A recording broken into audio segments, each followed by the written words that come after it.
बर्तमान आम बांगीरिपोषी Mayurbhanj जिलार बांगीरिपोषी mini stadium रे बर्तमान अपेक्षा कर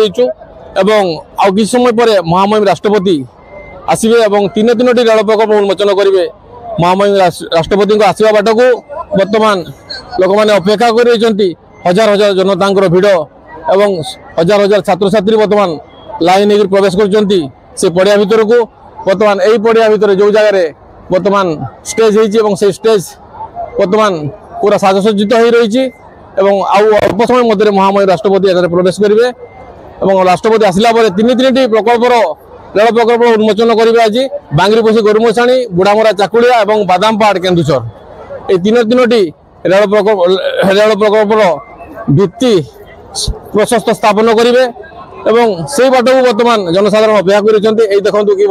बर्तमान लोक आसुँच पाने सहित आसुँच बर्तमान छात्र छात्री भिड़ बर्तमान पूरा लाइन हो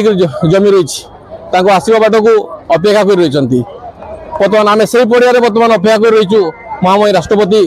अल्प समय मध्य प्रवेश करेंगे यही पड़िया भितर को एवं बर्तमान सिक्यूरीटी व्यवस्था सुंदर अच्छी पुलिस सजग एवं आमर इंटेलिजेंस बर्तमान सुंदर भाव से कार्य कर बर्तमान सुरक्षा व्यवस्था पूरा पूरी कड़ा कर रही बांगीरिपोषी गौरव दासगिरी जनता एक्सप्रेस जन्ममाटी को नहीं आम विशेष भाव में गर्वित और गौरवान्वित आज श्री महामहिम राष्ट्रपति महोदय गरिमामय उपस्थिति कर कमल अनेक गुड़े प्रकल्पर भित्तिप्रस्तर स्थापन होगा सहित आगामी समय भारत सरकार और ओडिशा सरकार जो परियोजना रही विकसित ओडिशा विकसित भारत निर्माण तार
ये मना